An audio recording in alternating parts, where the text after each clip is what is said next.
ये कहना कि वो बिल्कुल भी बाला साहब ठाकरे की विचारधारा पर नहीं चल रहे हैं, और ये जो लोग हैं जो अभी जैसे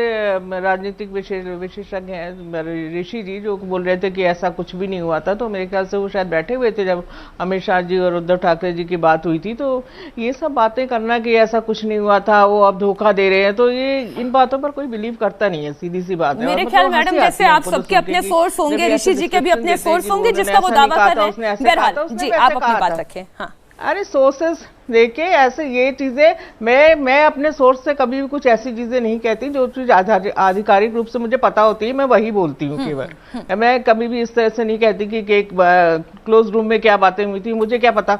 आप मुझसे पूछेंगी तो भी मैं बोल दूंगी कि अगर दो बड़े लीडर्स के बीच में कोई बात हुई थी तो मैं उसमें कोई भी कमेंट नहीं करूंगी कभी भी, यानी कभी भी मैंने आज तक ना किया है ना मैं करूंगी। और दूसरी बात देखिए ये है कि देखिए जहां तक अभी ये जो बातें हो रही है कि हाँ हिंदुत्व की, अब 2.5 साल के बाद, इतने साल तक आप मिनिस्टर है, उसके 2.5 साल बाद अगर आप कहते हो कि हाँ एकदम सडनली आपको हिंदुत्व याद आता है, और अगर उसी पार्टी के एक नेता ये कहते हैं कि हमारे पीछे एक बहुत बड़ी राष्ट्रीय पार्टी खड़ी हुई है, मैं नहीं कह रही हूँ, मैं कुछ भी नहीं कह रही हूँ, जो उनका स्टेटमेंट आया है टीवी के ऊपर वो मैं कह रही हूँ कि हमारे पीछे एक बहुत बड़ी राष्ट्रीय पार्टी खड़ी हुई है जो बहुत मजबूत है, तो लोगों का डाउट होता ही है। और इस तरह की चीजें जो आज लोकतंत्र में जो कुछ भी हो रहा है, this is all very unfortunate. And मैं तो ये कहूंगी देखिए पॉलिटिकली एंड लीगली हम लोग इसको फाइट करेंगे, महाविकास आघाड़ी के साथ हम खड़े हुए हैं, हमने अच्छा काम किया है 2.5 साल में, और उसको ग्लोबली लोगों ने अप्रिशिएट भी करा है। चाहे आप कोरोना टाइम में जिस तरह से काम हुआ महाराष्ट्र में, उसको सभी जगह, चाहे WHO हो चाहे सुप्रीम कोर्ट हो, सबने उसको अप्रिशिएट किया है। धारावी मॉडल को एक आदर्श बनाया लोगों ने, तो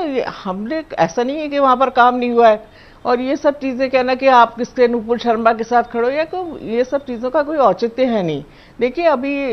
ultimately at the end of the day उनको फ्लोर टेस्ट तो देना ही पड़ेगा, और जो एक सही बात भी है उनको अपनी मेजॉरिटी प्रूव करनी पड़ेगी। केवल वीडियोस भेजने से या नारे लगाने से तो मेजॉरिटी प्रूव होती है। जो बात में समझ में नहीं है वो तो कंट्री में वो तो देखिए सीमा जी जो बात ऋषि कहना चाह रहे थे या जो बात सौरभ कहना चाह रहे थे,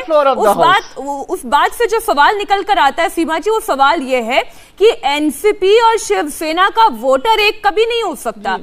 तो दोनों मिलकर अगर चुनाव लड़ते हैं तो जब कॉन्स्टिट्यूएंसी में टिकट का बंटवारा होगा और जब चुनाव लड़ने के लिए ताकत जुटाई जाएगी तो एनसीपी और शिवसेना का वोटर एक साथ कैसे कॉमन मिनिमम प्रोग्राम पे। हाँ,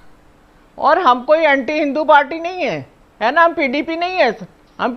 है, हम कोई एंटी हिंदू पार्टी तो है नहीं, हम सभी धर्मों का हम आदर करते हैं।